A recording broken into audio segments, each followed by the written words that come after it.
Di awal film, terlihat seorang pemuda tampan, yang kita panggil saja namanya, Tony, memulai masuk kerjanya hari itu dengan penuh semangat. Mas Tony bekerja di sebuah perusahaan komputer, yang menduduki jabatan penting, sebagai manajer pemasaran di perusahaan itu.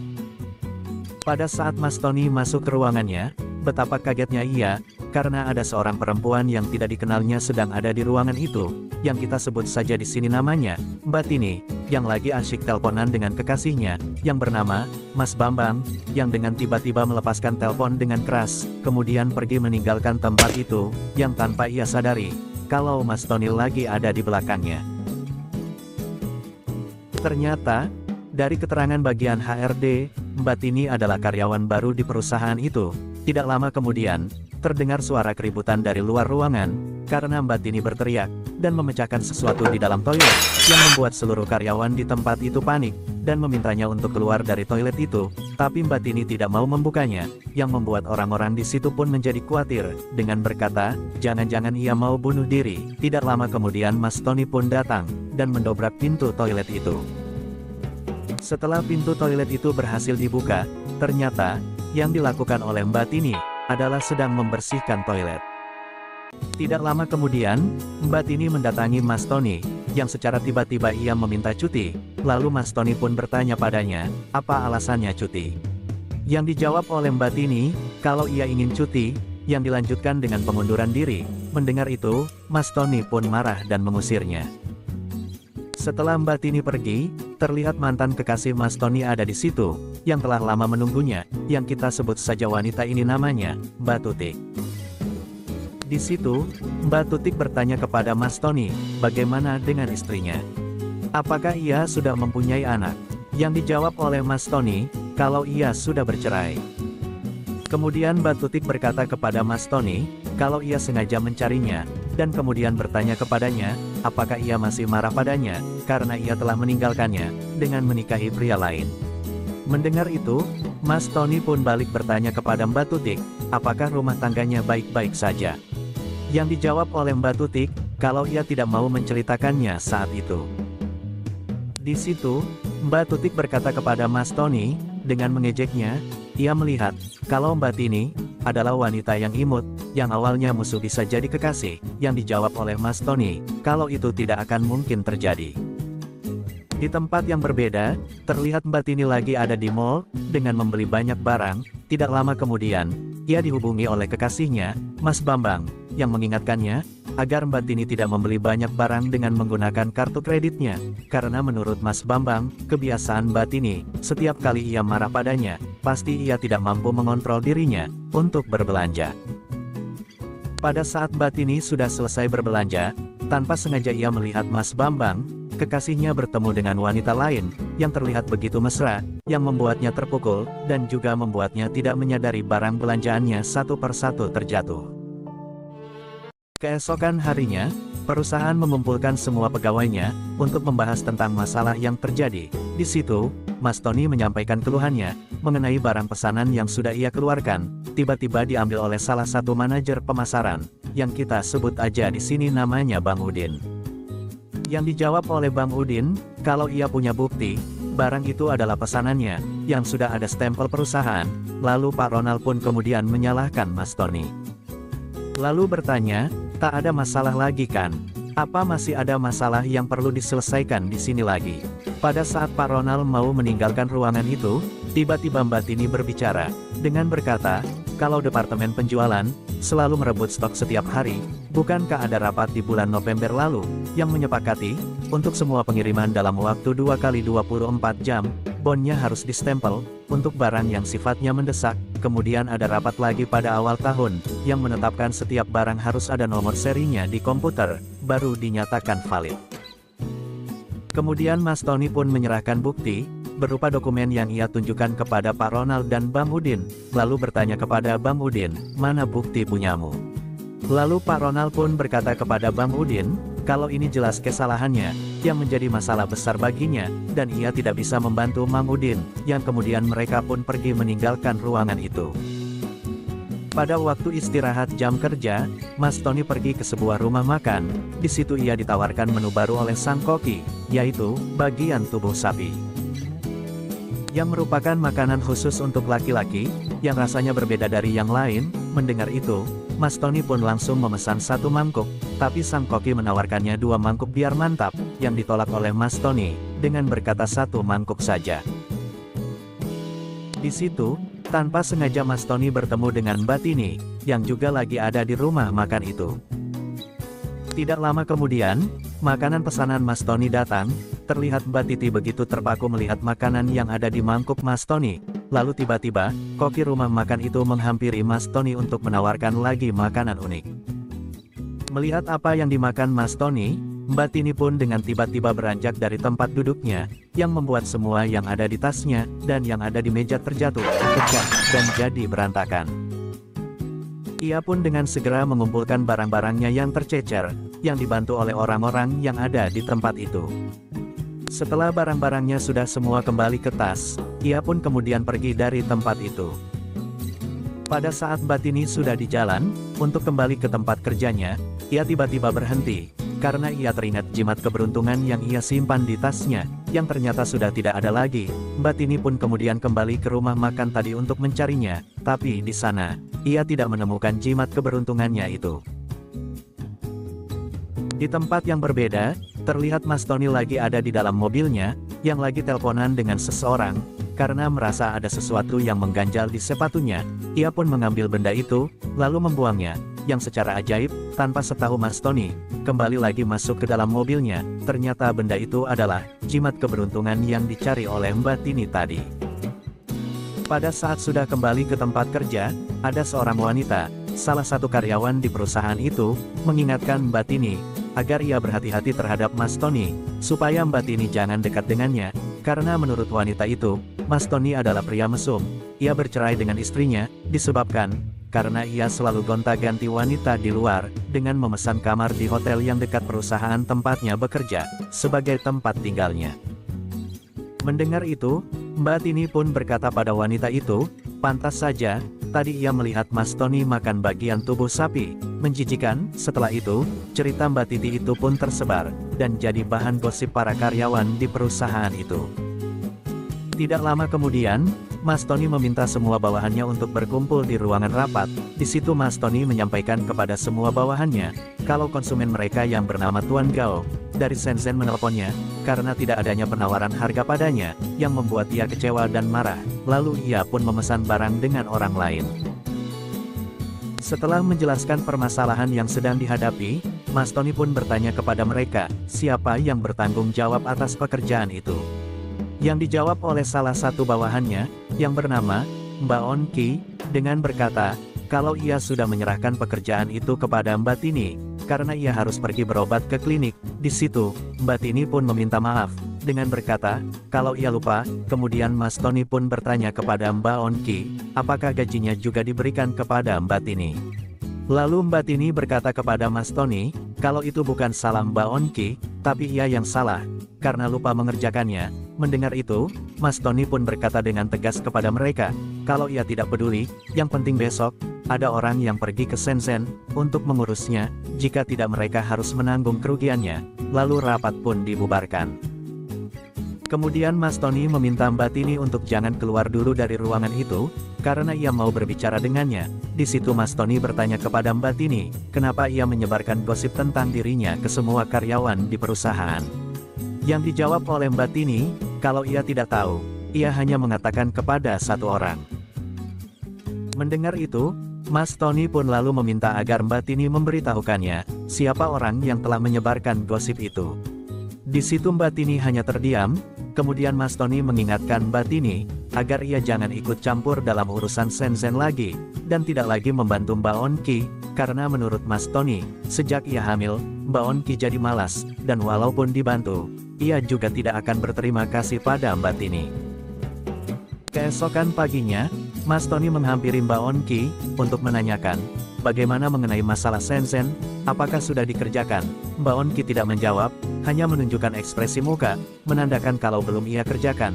Lalu mata Mas Tony pun tertuju pada meja kerja Mbak Tini, yang kosong, kemudian bertanya kepada salah satu bawahannya yang ada di situ, kemana Mbak Tini?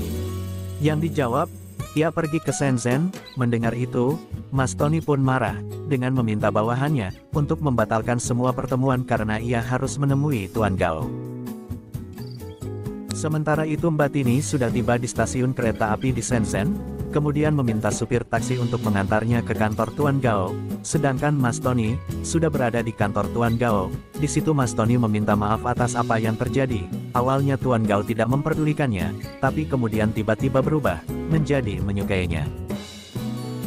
Setelah selesai bertemu dengan Tuan Gao, Mas Tony pun menghubungi stafnya di kantor, untuk menanyakan, apakah sudah ada kabar dari Mbak Tini. Yang dijawab oleh stafnya, kalau Mbak Tini tidak bisa dihubungi, karena ponselnya tidak aktif. Mendengar itu, Mas Tony pun segera pergi ke terminal, untuk mencari Mbak Tini, tapi ia tidak menemukannya. Tidak lama kemudian Mas Tony dipanggil oleh salah satu staf Tuan Gao, kalau Mbak Tini sudah ditemukan, dan saat ini ia ada di pabrik, yang diantar oleh pihak kepolisian. Sesampainya Mas Tony di pabrik Tuan Gao, ia pun langsung menemui Tuan Gao dan pihak kepolisian, untuk mengucapkan terima kasih kepada mereka, karena telah membantu menemukan Mbak Tini. Kemudian Mas Tony mendatangi Mbak Tini. Di situ ia bertanya kepada Mbak Tini, kenapa ia tidak mengaktifkan ponselnya, yang dijawab oleh Mbak Tini, kalau ponselnya, fitur jelajahnya, tidak ia aktifkan.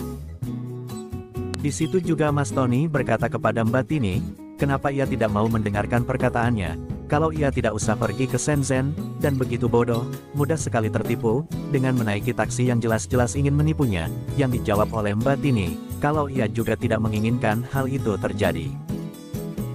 Kemudian Tuan Gao mengajak Mas Tony dan Mbak Tini untuk makan ke restoran, yang khusus menyediakan makanan ekstrim. Di situ, setiap makanan dan minuman yang diberikan untuk Mbak Tini, diambil alih oleh Mas Tony, karena ia tahu kalau Mbak Tini tidak menyukai makanan itu. Setelah mereka selesai makan dan minum, Tuan Gao pun pergi dari tempat itu. Tidak lama kemudian, Mas Tony muntah, karena mabuk, lalu tertidur di situ sambil jongkok, dengan kepalanya bersandar di kaki Mbak Tini. Keesokan paginya, terlihat Mbak Tini ada di dalam mobil taksi, di depan hotel, menunggu Mas Tony, yang masih ada di dalam hotel itu, yang lagi bersiap-siap ingin berangkat bekerja. Tidak lama kemudian ia pun mendatangi Mbak Tini yang lagi menunggunya di dalam taksi, yang tanpa mereka sadari ada salah satu stafnya memata-matai mereka, dan menyebarkan gosip ke seluruh karyawan di perusahaan, kalau Mas Tony dan Mbak Tini tidur bersama di hotel.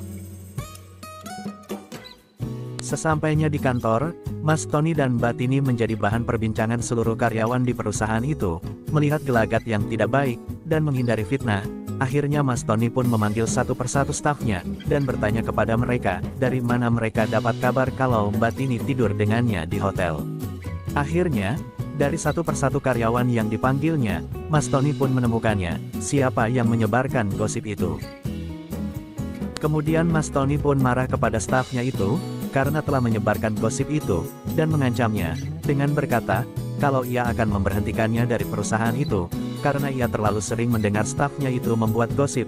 Mendengar itu, stafnya itu pun meminta maaf kepada Mas Tony, dan berjanji tidak akan mengulanginya.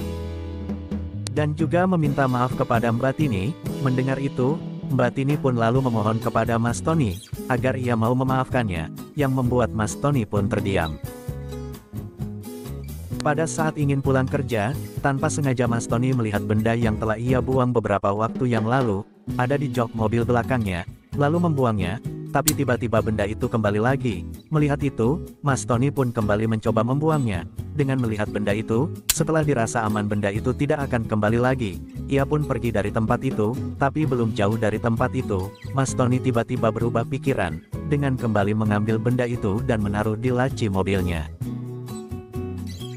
Keesokan paginya, pada saat di kantor, Mas Tony memberikan sebuah kardus kepada Mbak Tini, dengan meminta kepadanya untuk segera berkemas, dengan berjanji kepada Mbak Tini, ia tidak akan mengurangi gajinya, walaupun ia belum sebulan bekerja di perusahaan itu. Tidak lama kemudian, telepon berdering dari ruangannya, ia dihubungi oleh Mbak Tutik, yang meminta Mas Tony untuk menemuinya di suatu tempat. Mendengar itu, Mas Tony pun segera pergi menemuinya. Sesampainya di sana, terlihat wajah Mbak Tutik lebam. Melihat itu Mas Tony pun bertanya padanya, siapa yang memukulnya?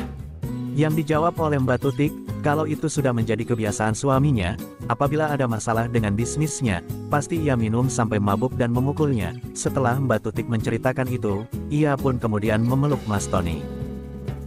Sementara itu di kantor, Mbak Tini menerima telepon dari saudara Mas Tony, memberitahukan kalau ibunya lagi ada di rumah sakit, sedangkan ia tidak bisa meninggalkan dua anak laki-lakinya, karena tidak ada yang menjaga mereka. Mendengar itu, Mbak Tini pun memberitahukan padanya kalau Mas Tony lagi keluar. Di tempat yang berbeda, Mas Tony sudah berada di rumah sakit, dan langsung menuju ruangan di mana ibunya dirawat. Terlihat di sana sudah ada saudara perempuannya yang lagi menemani ibunya. Di situ Mas Tony bertanya kepada saudarinya itu, bagaimana keadaan ibu mereka. Yang dijawab oleh saudarinya, kalau ibu mereka tidak apa-apa, namun dokter meminta, ia harus dirawat di rumah sakit. Kemudian Mas Tony bertanya, siapa yang menjaga kedua anaknya di rumah?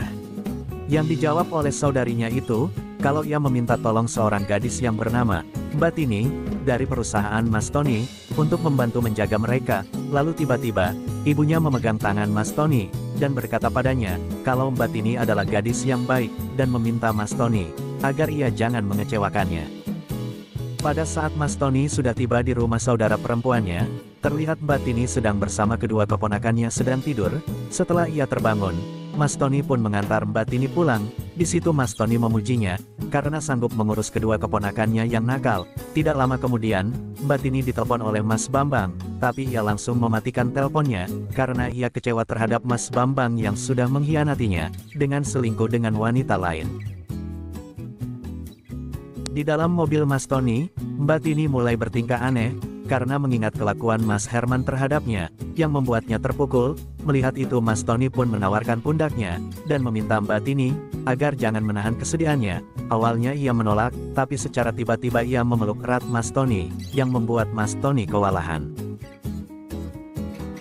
Keesokan harinya, Mbak Tini menelpon Mas Bambang. Di situ Mas Bambang berkata, kalau ia sudah beberapa hari ini mencarinya, lalu mengajak Mbak Tini menonton film, yang ditolak oleh Mbak Tini. Mendengar itu, Mas Bambang pun mengajaknya ke restoran yang dekat kantornya, tapi Mbak Tini berkata kepadanya, kalau ia mau bertemu dengannya di restoran India, dan memintanya menunggu di sana nanti malam. Setelah Mbak Tini selesai berbicara dengan Mas Bambang, Mas Tony pun dengan segera mematikan telepon, dan kemudian berkata kepada Mbak Tini, kalau ia tidak perlu takut pada pria, dan harus menjadi wanita yang egois, karena semakin ia bersikap baik kepadanya, ia akan semakin menyia-nyiakannya, dan tidak peduli kepada Mbak Tini.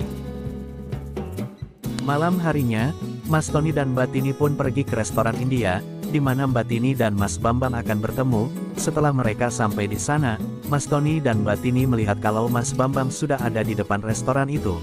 Kemudian ia pun masuk ke tempat itu untuk menunggu Mbak Tini. Karena Mbak Tini belum juga tiba di restoran itu, Mas Bambang pun menghubunginya melalui ponsel, yang hanya dijawab oleh ponsel Mbak Tini secara otomatis.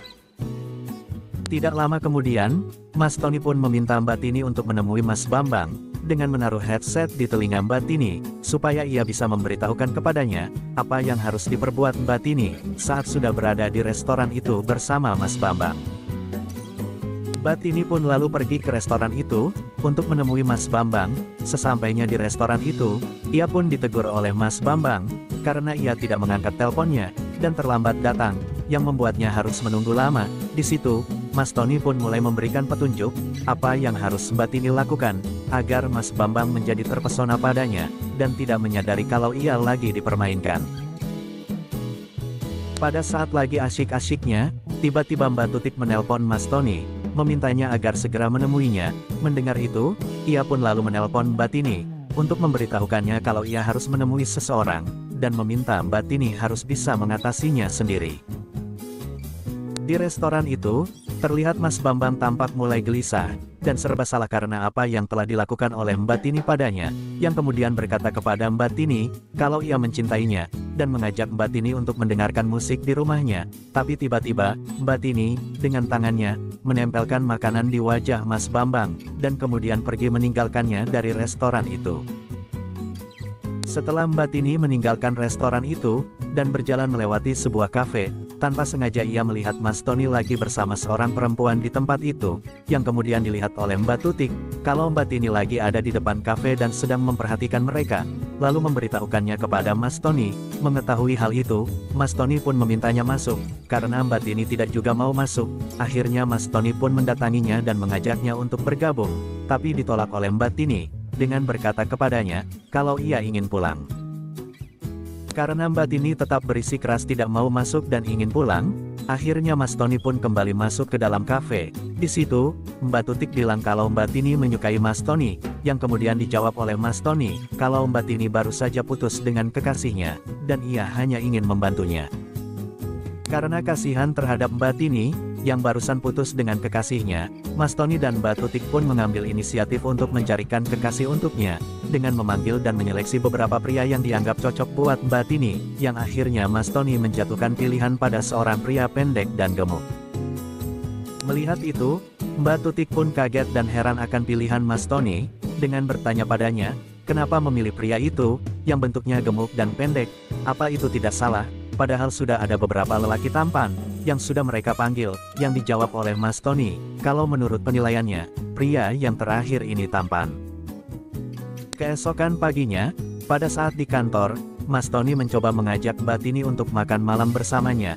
Mendengar itu, Mbak Tini pun mengiyakannya, lalu Mas Tony pun memintanya untuk bersiap-siap nanti malam, karena ia akan menjemputnya. Malam harinya, pada saat sudah di rumah, terlihat Mbak Tini sedang sibuk memilih-milih pakaian, untuk ia pakai pergi makan malam bersama Mas Tony. Tidak lama kemudian, ia pun mendatangi Mas Tony yang sudah menunggu di depan rumahnya.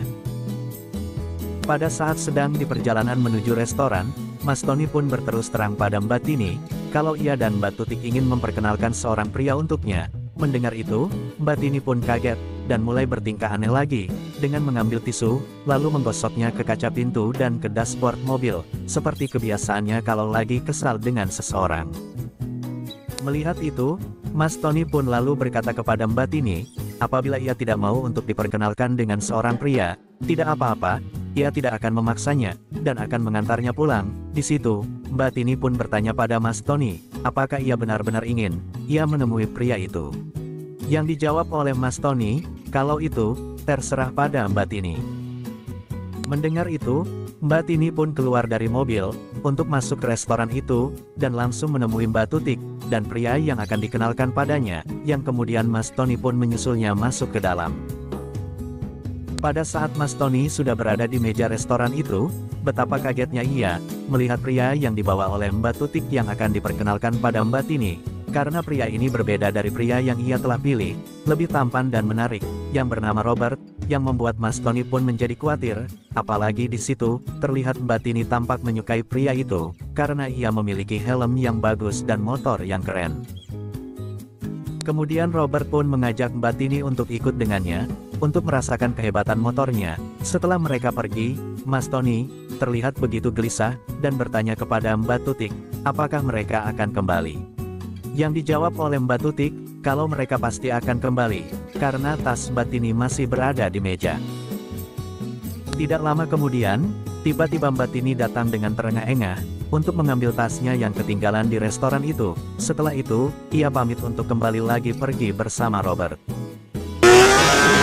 Terlihat Mas Tony dan Mbak Tutik sudah berada di mobil, yang ingin pergi dari tempat itu, menuju kediaman Mas Tony. Sedangkan Mbak Tini dan Robert sudah sampai di kediaman Robert. Di situ, Robert menunjukkan koleksi motor mewahnya kepada Mbak Tini, dan menceritakan kepadanya, kalau ia pernah kuliah di Harvard selama 2 tahun, dan juga ia mempunyai situs web bernama Yahoo. Sementara itu, Mas Tony dan Mbak Tutik sudah sampai di kediaman Mas Tony. Di situ, Mbak Tutik begitu bernafsu, mengajak Mas Tony untuk segera bercocok tanam, tapi Mas Tony terlihat tidak begitu berhasrat untuk itu, karena ia teringat dengan Mbak Tini.